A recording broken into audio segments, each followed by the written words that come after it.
Hi, my friend. I hope you have been finding this podcast helpful. Well, I have some good news for you.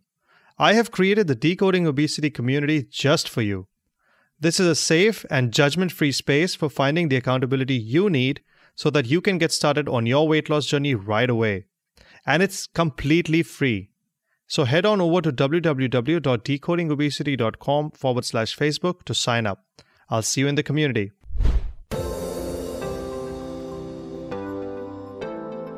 This is the Decoding Obesity podcast, where we simplify, demystify, and decode obesity, helping you lose weight and feel great. So gear up for a fascinating journey through this ever-evolving field, and let's see what we find. And please remember that the thoughts and opinions on this podcast do not constitute medical advice. Don't forget to visit our website, www.decodingobesity.com, for show notes and more info. And now, here's your host of the Decoding Obesity podcast, Dr. Avishkar Sabharwal.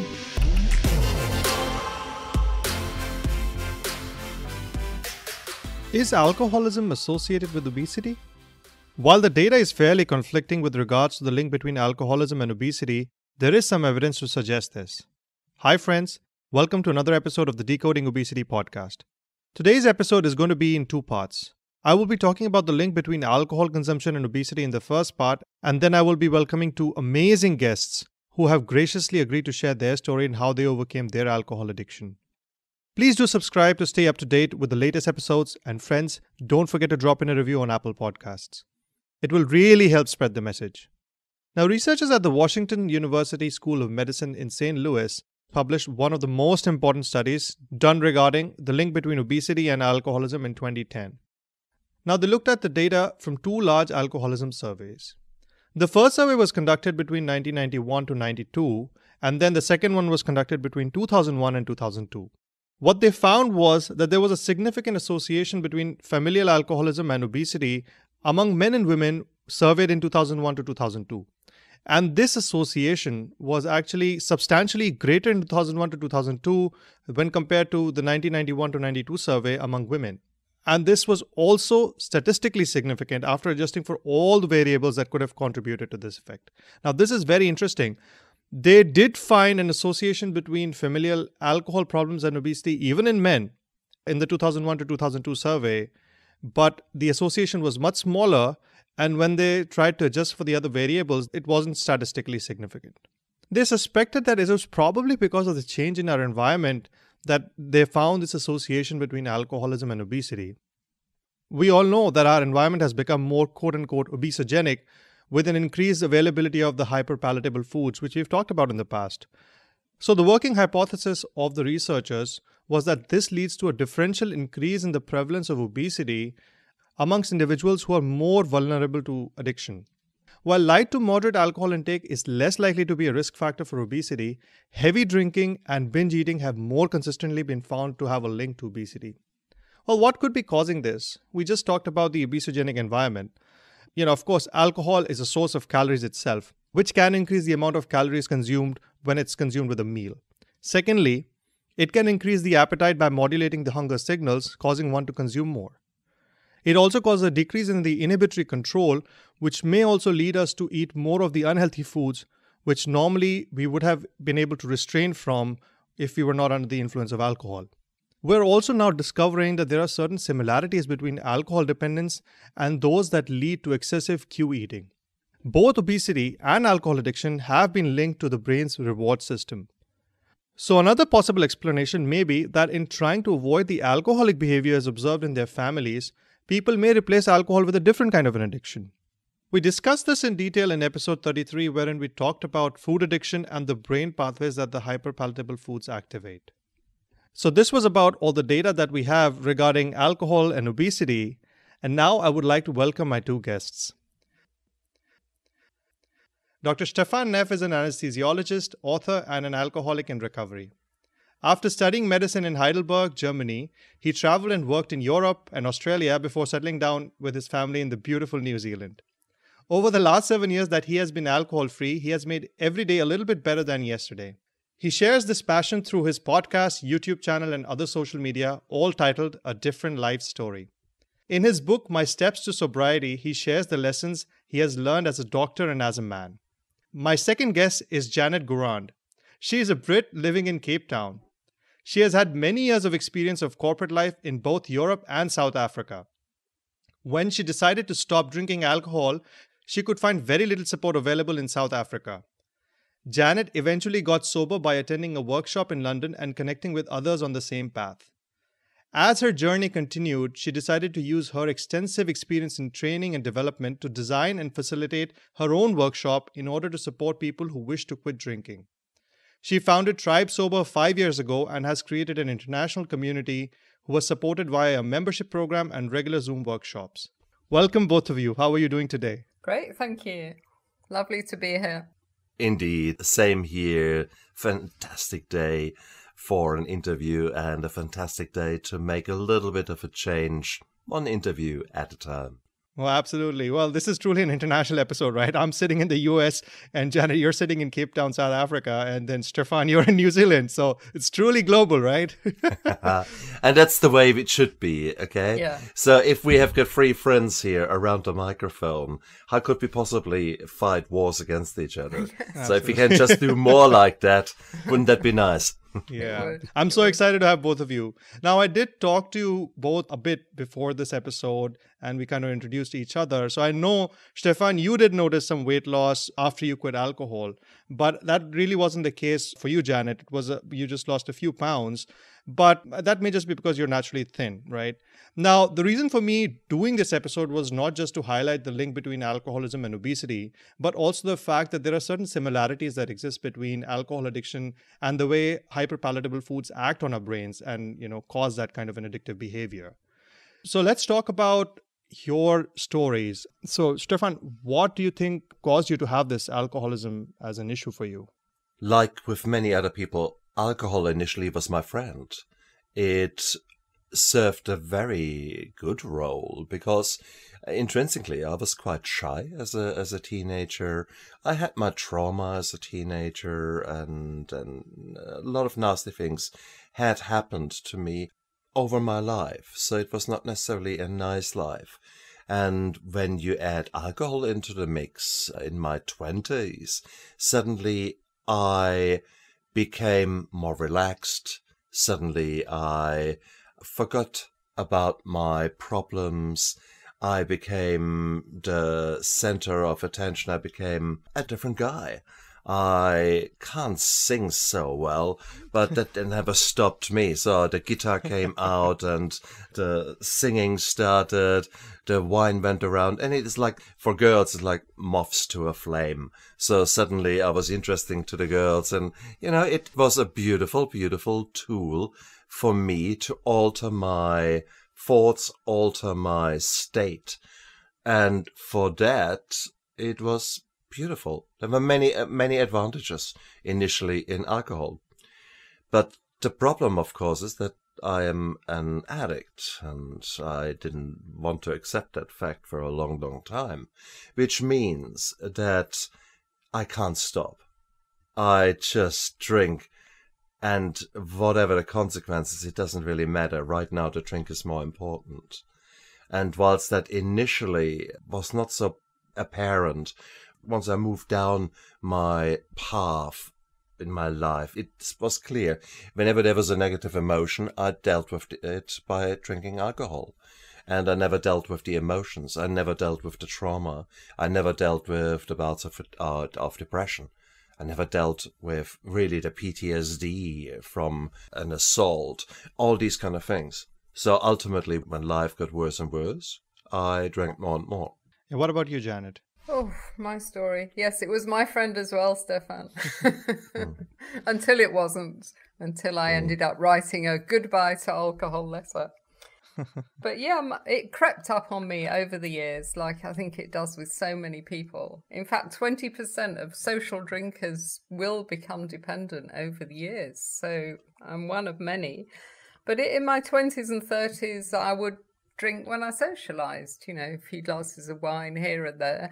But in my 40s and 50s, really, I think as I got more senior in my corporate career, I was still, managing a family and juggling everything. I just got more stressed and I would come home from work. and I would open a bottle of wine, and that would be it. That bottle would end. I would have a glass when I got in, and then a glass while I was cooking, and then a glass with dinner, glass with TV, one bottle gone down quite easily, and more at the weekends. So I worked out I was drinking about 10 bottles of wine a week, but Wow. I didn't think anything of it really until, well, I got divorced and remarried, and unlike my first husband, my second husband wasn't really a drinker. And he was quite horrified when he saw how much I was putting away. And he said, I don't think you should drink that much. It's not good for you. So because I wanted to stay with him, I really tried. And that's when I realized I was completely hooked, because I could manage, for maybe a week, 2 weeks without drinking much. And then I would have a crazy night and the wheels would fall off, and in my heavy drinking years, I had breast cancer and, chemotherapy, mastectomy, all that. Well, obviously, you're doctors, you'll know better than I do, but I think that there's a link, between cancer and alcohol, and breast cancer especially. Absolutely. Yeah. So I had breast cancer, and also I started having blackouts, and that was very frightening. Wow. And the blackout that changed me and made me decide to stop was a walking, talking blackout, as I call it. So I lost an entire afternoon. I'd been with some friends, we'd gone for a walk, we'd done something, and then I woke up the next morning and they were chatting about it, and I couldn't remember anything. And that really frightened me, because I think getting older and you worry about dementia and stuff. And I thought, Yeah. I've got to make a change. So I did finally, but, far too late. I have absolutely no regrets of getting sober. I'm nearly 6 years now. My life has improved immeasurably, but my only regret is that I didn't do it earlier, I think. Yeah, I think it's interesting, right? Because a lot of us have alcohol recreationally, and there are so few people who actually get addicted to alcohol. So there is certainly something inherent about the whole aspect of addiction and how some people may be more prone to addiction. And I think when it comes to these foods that we eat, what you mentioned, Stefan, that you were trying to hide certain emotions under the garb of alcohol. And that's very true even with food addiction at times, or, the hyperpalatable foods, because a lot of times we talk about emotional eating. If we are stressed, we usually go for those high calorie foods. And it's primarily the way your brain is working. It's kind of acting as a stress buster for you to really decrease the stress levels just by using food. And that is so important to understand.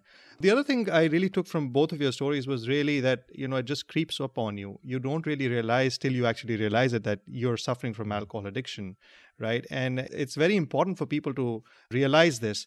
So let's talk about how it impacted your weight, Stefan. What did you notice? Well, alcohol, it's caloric dense and it's completely empty as a food. So I drank a little bit more than you, Janet. It took me a little bit more to quiet the demons deep inside. So this would be 2 bottles and then some per session per day, and on a good day probably more towards the end. So that is a hell of a lot of calories. Remember, each gram of alcohol is about 8 calories.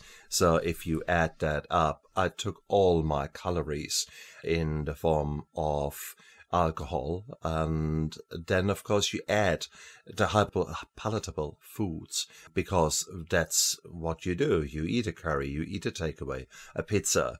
You have basically an absolute atrocious nutrition to start off with, even if you pretend that you're cooking yourself something nice whilst you're slurping that bottle of wine.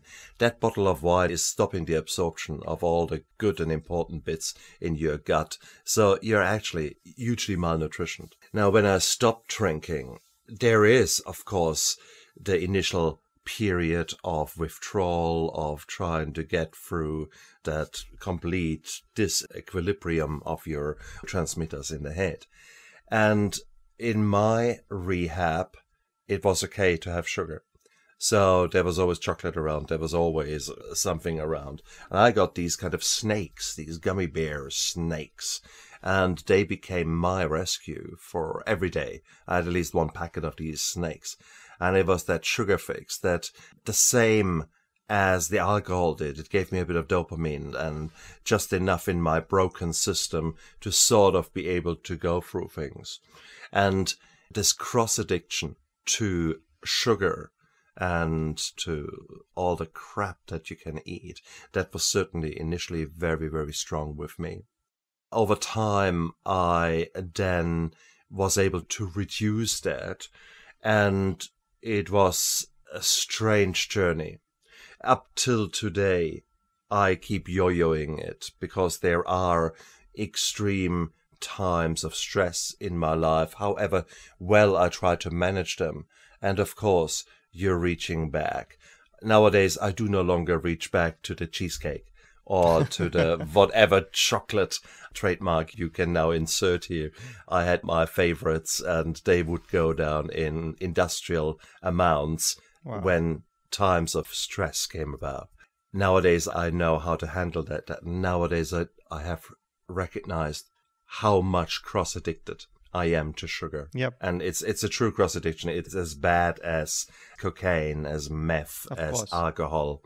Yeah. And I mean, we know from data that sugar is as addictive, if not more, as compared to cocaine, at least from the data from mice. We know this. What about you, Janet? Did you kind of substitute your alcohol with something else, some other foods at any point in time, or no? Yeah, because normally I wasn't interested in any sweet things. But when I stopped, obviously missing the sugar in alcohol, I did want a bit more, but I managed to keep it under control. But interestingly, I now work with people and I help them to get off the booze.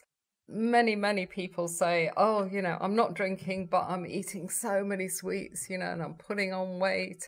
And my attitude was always to say to them, well, win on all fronts, focus on the booze, get sober, and then, tackle the sweets. But recently I interviewed a nutritionist on my podcast, and we were talking about this, and she said, you should tell them to eat fresh fruit, just eat as much fresh fruit as they possibly can, and then even if they have to have a bar of chocolate after it, fine, but just tell them to get as much fresh fruit down them as possible, because then that'll give them the glucose that the body is craving. So I thought that was quite interesting. So I've kind of changed tack a bit on that. I tell people to eat mangoes and really beautiful fruit, and just eat as much as they can. People are having quite good results with that. That's great. I mean, it's great that you've brought this point up, both of you, because that's something that people don't understand, that there is a thing as foods being addictive themselves. Now, there is no clear-cut definition of food addiction, but there are certain substances in foods that can be as addictive as other drugs, for example, alcohol, cocaine, and whatever. And that's very important to recognize, because the problem with these foods is that they're hijacking those brain pathways, which are the addictive pathways. And you really lose that control over yourself when you're consuming these foods. And that's where the problem is. So it becomes more than the willpower that's involved in taking care of yourself in terms of obesity as well, just like with any other addiction. And I'm so glad that you brought this point up, because it's really important to understand that, like you, Stefan, you replaced one addiction with another kind of an addiction. And it becomes very difficult to overcome this addiction, and you really require some help. So this brings me to my next question. How did you guys overcome? So let's start with you, Janet. What made you change, and what kind of helped you get over this? Well, I trotted along to AA because that's what you do when you've got a drink problem. Yeah. But I hated it. I just couldn't find my people there. I went to several meetings, even an all-ladies meeting, but I think I felt as if I didn't fit in because I wasn't quite far down the line. A lot of people there, they were drinking whiskey in the morning and a bottle of vodka a day, and some of them had lost everything. And in fact, it was a bit counterproductive, because I used to leave those meetings sometimes thinking, well, I'm not that bad. I'm all right with my bottle of wine a day. I'm lightweight here. So that wasn't good, because I knew I had to do something. So eventually, as I say, I found this workshop in London, and it was quite simple. It was just a one-day thing. They gave us lots of tools and strategies, but most importantly, I met other people like me, women with good jobs, nice families, that were drinking a bottle of wine a night. So I could really relate. And we all swapped phone numbers and kept in touch. I managed to stay on track. But the big kind of game changer for me was reading a book by Annie Grace called The Naked Mind. I don't know if you know that book, but it's absolutely brilliant. And it's all about how you need to change your mindset. Because us drinkers, we just believe that we can't possibly have fun without alcohol. And that's why I'd carried on drinking for all those years, because I couldn't imagine my life without it. So I kept trying to cut down, and I couldn't. And when I eventually stopped, it was much easier. But then I had to, get my head around it. So I think we all, and society, of course, encourages this. We all believe, we can't socialize without alcohol. We can't have fun without alcohol. We can't relax without alcohol. So we have all these limiting beliefs in our subconscious, and we have to turn them around and then actually prove to ourselves that they work.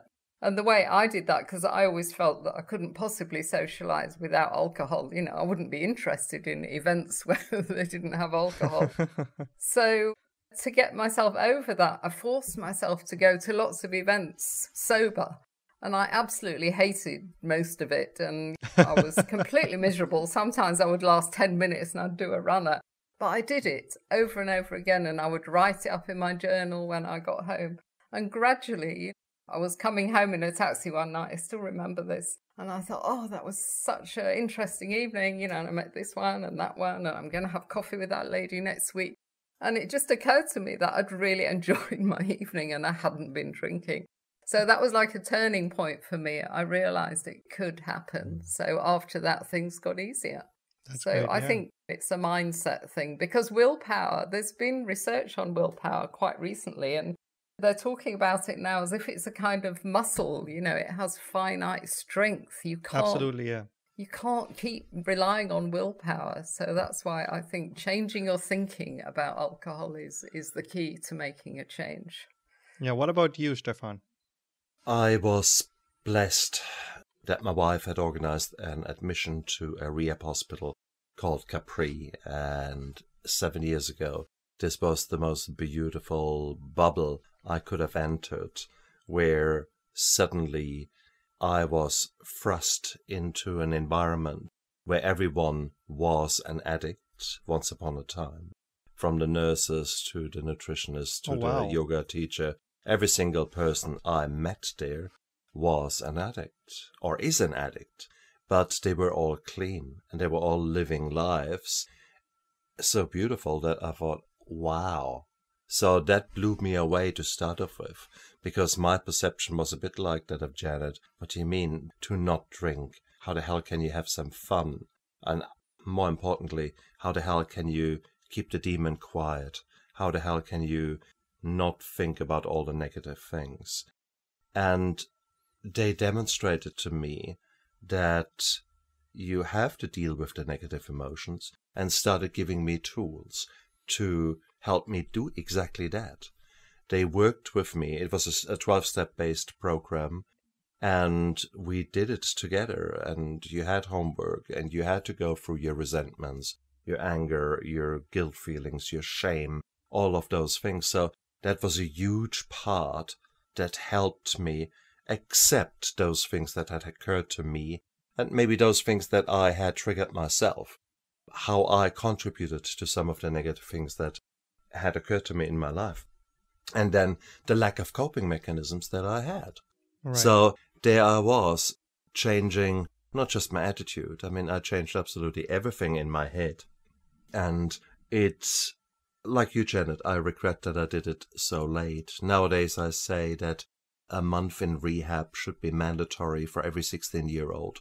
As part of school, you go into rehab and actually learn these techniques and get the insight and figure out why you tick the way you tick and why you are tempted by your chocolate, by your alcohol, whatever the vice is. I call it vice, that's a bad word.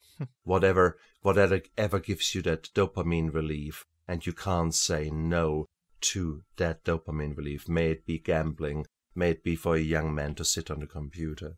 So, but all these insights I did not have. Yes, I was not too stupid being a doctor and being a go-getter. I thought I knew it all as far as I was concerned. And I didn't recognize what was going inside, what happened inside of me. So I think it is such an important thing that you have people who can show you, who hold a mirror in front of your face, who are walking a side of you and who you can see, wow, you guys all have been in the same boat as me, and look at you now. You're very different. Do you think you guys had accountability, or did you have a group support? And do you think that was important in all of this? What do you think? Utterly, Stefan? utterly. That is how you beat addiction. That's what the 12-step program is about. And I loved it, Janet, that you said you didn't find your tribe there. You didn't find the people. With the 12-step programs, with the meetings that I attended, I had exactly the same thing. Because there are so many reasons that people go there. And many reasons, or many people who go to a meeting, they actually don't do the work. Maybe they're incapable of, or maybe they are not being led in the appropriate way. So you have got people there who have been dry for 20 years. But the only reason they're dry is that every night they're attending a program and telling everyone the same story, how bad his life was, for 20 minutes and hijacking the meeting. And it is, oh my God, there were meetings when I walked out and thought, damn, I need a drink. No, wrong, I want a drink. And that was counterproductive. Yet the 12-step programs are actually very good. The 12-step in its own right, once you actually peel back all the, maybe the older-fashioned sales techniques where you add God into everything, once you take that apart, and actually look at what the 12-step program is and work through it. Hell, it makes perfect sense. And that's what I put into my book, My Steps to Sobriety. I basically describe the 12 steps as a structured way how to approach a failing business. So if a mate of you comes here and says, look, Stefan, you're so good in your business. I do the same business and I struggle. Well, what you do? You would help him. And the 12 steps are a perfect way how to approach that in a systematic fashion. Yeah, there's a book by a guy called Russell Brand. I don't know if either of you know him. I know him because he's a Brit. But he's written a book about the 12 steps, calling it Manual for Life. You know, and I think there's a lot of truth in that. Yeah. You know, that's great because like any addiction, I mean, community and support is really important. And a lot of times, unfortunately, what ends up happening with weight loss is the person who's struggling from obesity is actually blamed for it. And a lot of times people find themselves alone in that journey, in that weight loss journey, because we have this whole concept of it being the person who's suffering from this disease, it being his or her fault. And that's kind of very different when you look at it, because if you're suffering from some addiction, yes, there's a lot of help available around, and we recognize this addiction as a separate disease and that people require additional support and additional help. But I'm glad to see that there are a lot of other avenues opening up and other support groups sort of popping up for people with suffering from obesity. And I think that's really important. That's really key, finding accountability and finding a community that can really help you even with your weight loss journey, because it's a very long journey. It's not a small step. It's not just about decreasing your calories. And you have to maintain that kind of the lifestyle change that you're doing. And you really need somebody to help you remain accountable to yourself, have a community where you find people who have similar goals and are trying to be on the similar path, just like you. And I think that's very important, right? So I have actually started a community, and I made sure that it's a very safe space where people do not come in and just randomly start spamming. So I started a community, and it's free. It's a closed group for people with weight loss so that they can find the support there that they need. And it's called Decoding Obesity Community, just named it after my podcast. And listeners, if you want to check out the community, head on over to www.decodingobesity.com/Facebook, and then you can join it. This is absolutely free. I just wanted to create a safe space for people to discuss everything about obesity and do it in an open fashion so that we are all learning and we are all here to help each other. And that's really important. So both of you, how do you think alcohol affected your personal relationship? Janet, we'll start with you. I know you mentioned to us that your marriage, you entered a new marriage and your husband was not drinking alcohol. So did that affect your relationship? Very much so, yes. I mean, he's French, and the French have a very different attitude to alcohol than us Brits, you know. So, yeah, a lot of tension, and I tried really hard many times. But looking back, I mean, hindsight is everything, isn't it? I was going wrong because I kept saying, I'll cut down. I promise I'll cut down. I remember looking up the so-called safe limits, what was it, 1.5 bottles of wine a week? And I was thinking, oh no, I drink that a night. So I'd be, making little marks in my diary, how many units I'd had that week. And it was hopeless. So my problem was that I was trying to cut down. I never even thought of giving up completely. It just seemed inconceivable. But I mean, this went on for years. And, we'd have, because he could see that I was trying. But then, I'd have a really bad escapade and, the next day there would be a huge row that I had to cope with, as well as a crushing hangover. So, yeah, I mean, we're really stuck in this pattern. It was sad. Then, I got the breast cancer and, he's stuck with me all through that. But neither of us really talked about whether alcohol was related to that. And in fact, I remember asking my oncologist when he finally, signed me off. And I said, well, I don't want this coming back again. What shall I do? I'll do anything. I'll eat healthy. I'll drink lots of water. I won't touch alcohol. What do you think? And he said, oh, I think you should just go away and eat and drink whatever you want. You've got through something big here. You need to just enjoy yourself. So I did. I thought I got carte blanche to carry on drinking, really. So I carried on, and then the blackouts came. Right. It got to a stage with my husband when he was kind of issuing ultimatums, really, because It wasn't much fun for him. He hated to see me destroying myself, which I was, because, we'd known each other for a long time. He knew, I had a lot of potential and I'd achieved a lot. And he could see me kind of going down the drain because my life was shrinking. And if you got to that stage, Stefan, but you just lose interest in lots of lovely things. You don't want to go for a walk. You don't want to play with the kids. You just want to sit down and have a drink. So he could see, my life was shrinking. So, yeah, I mean, it caused a lot of issues. And my son, I've got a grown-up son. He never really said anything about my drinking. But since I've stopped, he says things like, oh, I'm so glad you stopped drinking, He said you were such a pain sometimes. And he says, how proud he is of me now. And that's lovely. So that's brought us a lot closer. But to answer your question, yes. And what about you, Stefan?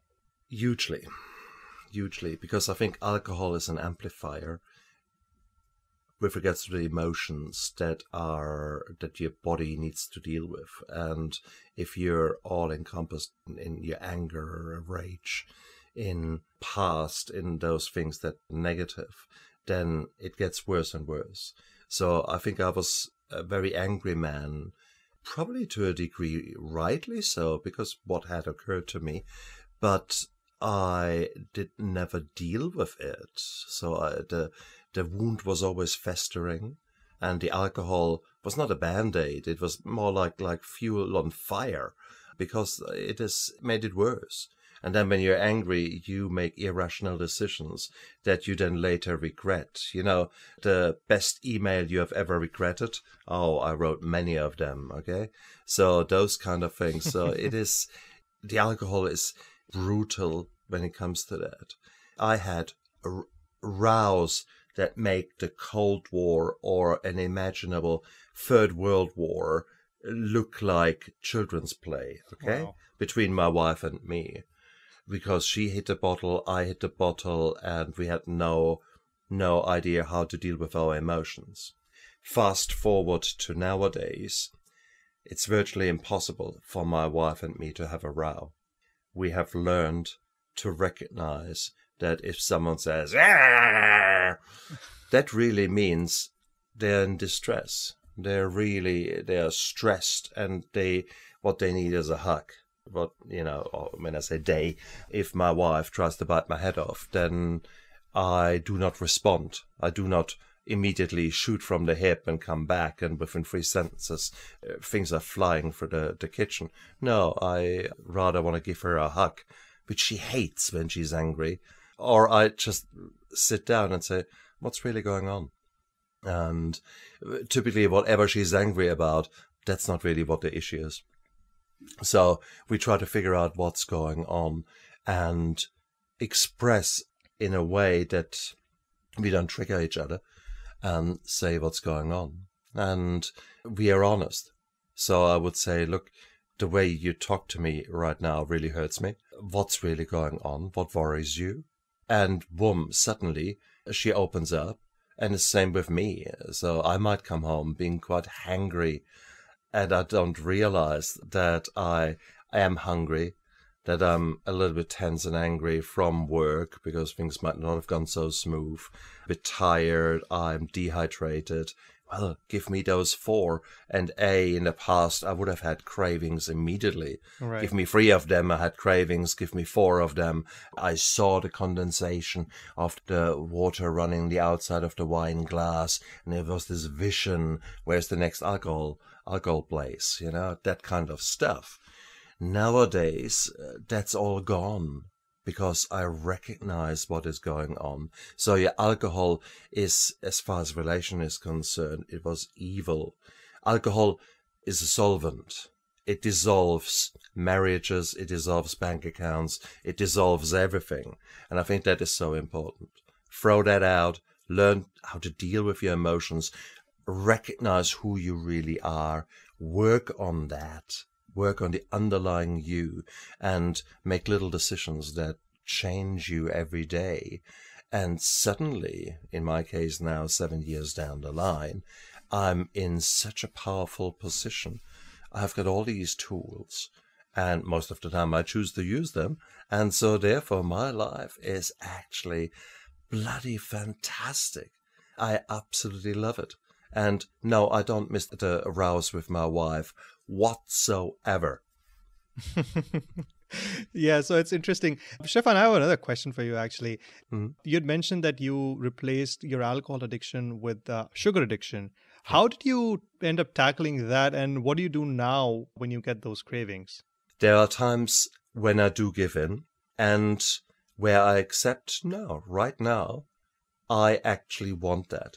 But it becomes literally a treat. This happens once in a blue moon, and I say, you know what? I've had such a crazy, crazy day. I want that cheesecake. I truly want, and I go and buy myself a cheesecake. But I do no longer buy the whole cheesecake. I buy a little bit of cheesecake. I have, however, found so many other ways, so many other outlets that I much rather use. So there are cravings with regards to food, no 2 ways around it. And by doing regular eating, that is one thing that I've found. You know, I was doing sort of the Bridget Jones Diary kind of diet, a salad leaf in the morning, maybe 2 salad leaves at lunchtime, and then bring on the triple cheese pizza at nighttime and a tub of ice cream. So that kind of stuff, once I realized this was actually my pattern, I said, nah. So I eat regularly, and I eat those things that are really good for me, and I try to make them as yummy as I can. So at work, I've got a standing order for some chicken breast with lots of spices and lots of veggies with that. So that is what I eat at lunchtime. In the morning, I've got some nice porridge that in the past I would have never eaten. But nowadays, I put some protein powder in there and make it really nice. So I've got breakfast, lunch, and then in the evening, we eat healthy, and I have cravings, but what I use is fruit.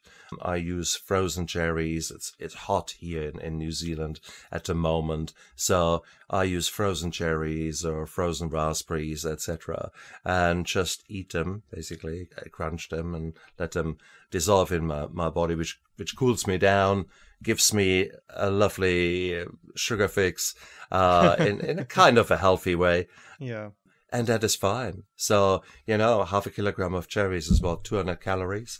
And whilst that is 1 Tim Tam, 2 Tim Tams are probably the same thing. So if you look at the amounts that you can suddenly eat of really yummy, healthy food, where you don't get much of a guilt trip and a shame feeling afterwards, well, that's actually quite nice. Yeah, that's interesting that you point that out.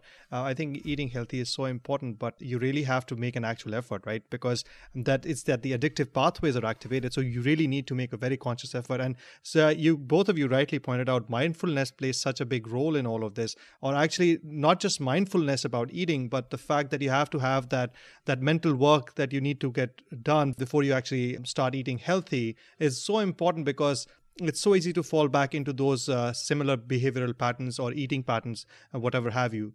So before we close, what would be your advice to others who are kind of, in a similar struggle and who basically may or may not have such support available to them? So what would be your advice to those people? Let's start with you, Janet. Well, find a community. I mean, I see it over and over again when communities get together and they've all got the same issue. It's such a feeling of relief, because there's so much shame around, for a woman especially, so much shame around drinking too much, so much shame around being overweight. But when you're with other people, you realize, actually there's nothing wrong with me. I've just got into this fix. With alcohol, it's because it's almost foisted upon us every day, for years and years, and some of us will get hooked. And with food, obviously, there's just so many temptations. So we realize, that we're not alone, that there's other people in this. Other people will keep you on track. And I would say, work on your thinking, on your mindset, certainly about drinking. I think that alcohol is given too much credit, too much credit for the good times. Because when you analyze a social event, the good times come from the people that you're with and where you are and what you're doing. It's not really what's in your glass. But somehow, because we've all been brainwashed by the liquor industry or the advertising, and there's societal norms. I often, if I'm with people I don't know and they're offering me a drink and I say, oh, I don't drink, and they look at me as if I'm crazy, I say to people, we have to be the rebels, us non-drinkers. Be a rebel, don't be a sheep. Yeah. But find your community. That's my best advice. Yeah. What do you have to say, Stefan? Many of the things that Janet is so true. You guys out there, if you tuning in here because alcohol has played a role in your life, be aware that you are up against a $1 trillion industry. And there are some very, very, very clever people there who are manipulating you like sheep every single day. The other issue is that we are living in a society where there's immediate gratification. On social media, you put so much stress on yourself. You have to look always the same way. And I'm sure there are women out there who I'm sure they have got another side of the face, but you never see it because that's always how they look like. So there's so much crap going on that you put onto yourself or other people put onto you. So you're actually fighting a losing battle if you don't recognize what is going on. I think the key thing is that you need to learn to love yourself. You need to learn to see the person that is deep inside. You need to be able for a moment to shine the spotlight in the nooks and crannies in your brain and trying to find that person and cultivate that person and bring that person out with all the passion, with all the energy in your life that you don't even know is there. I live nowadays a life that is so full of energy. It's unbelievable, and I would have never predicted that. But I see it. That's why I do my show. That's why I do the book. That's why I keep doing what I'm doing, to show that not only can you possibly get better, you actually have all this path waiting in front of you that you guys can go on. And you go there as with every walk, you have to take action. But some of the actions are not so nice. You have to deal with your negative emotions. There are damn good reasons that you drink. There are damn good reasons that you binge eat, because obviously something is missing or there is a trauma. You need to learn how to deal with that. And for that you need help. So whilst it is very important to have a community with whom you can bond, without that, you're so much worse off. So no two ways around it. You need a community, you need peers, etc. But you need to do the work. You need to have one-on-ones with a person who knows what she is talking about. Ideally, a psychologist or a life coach who has been an addict, and a very obese addict before, and has now got their shit together. If you work with such a person, who then guides you through the negative emotions, who guides you through what is really going on, that is where the magic starts to happen. That's where the aha moments come like crazy, where no day is the same ever again, because you start evolving with such a speed. I mean, it's warp speed. It's beautiful. So go out there, guys. Find your tribe. Find the people that can help you. Create a team of people where you are the stupidest member of that team. Have a life coach. Have a performance coach. Have a nutritionist. Have a psychologist. That is so important. Once you do that, suddenly the chocolate is no longer so important. Suddenly the alcohol does no longer play a role. It's amazing. Trust me, believe me, it's gorgeous. Yeah, we always say in our group that sobriety has enabled us to create a life we don't want to escape from. Yeah, that's really profound. Yeah. And you talked about the $1 trillion industry, the alcohol industry. I think it's something similar even with the food industry, right? There's so much of money being pumped into the marketing and everything of all these hyper palatable foods. That definitely plays a role. And I think it's very important to recognize all of this, because what ends up happening with food is that it's something that we eat every day. It's something that we need to subsist. And that's where the problem begins, because it's not looked at in the same light as, say, recreational drugs like alcohol or any of other recreational drugs that are used. And that's where kind of where the problem starts. Now, when you start looking at foods as either hyperpalatable or actually minimally processed or ultra-processed foods, then that shift occurs wherein you realize, okay, this is the food that I really consciously need to make an effort onto eating rather than what's being marketed. Nobody's going to market broccoli or cauliflower. Exactly right. Maybe we should start an advertising campaign.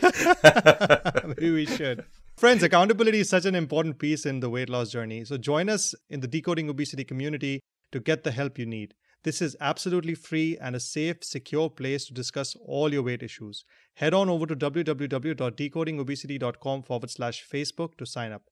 Thank you so much, Stefan and Janet, for joining me and sharing your journey. This was really profound. I'm sure my listeners are going to find it super helpful. And thank you, everyone, for tuning in. I really appreciate you all.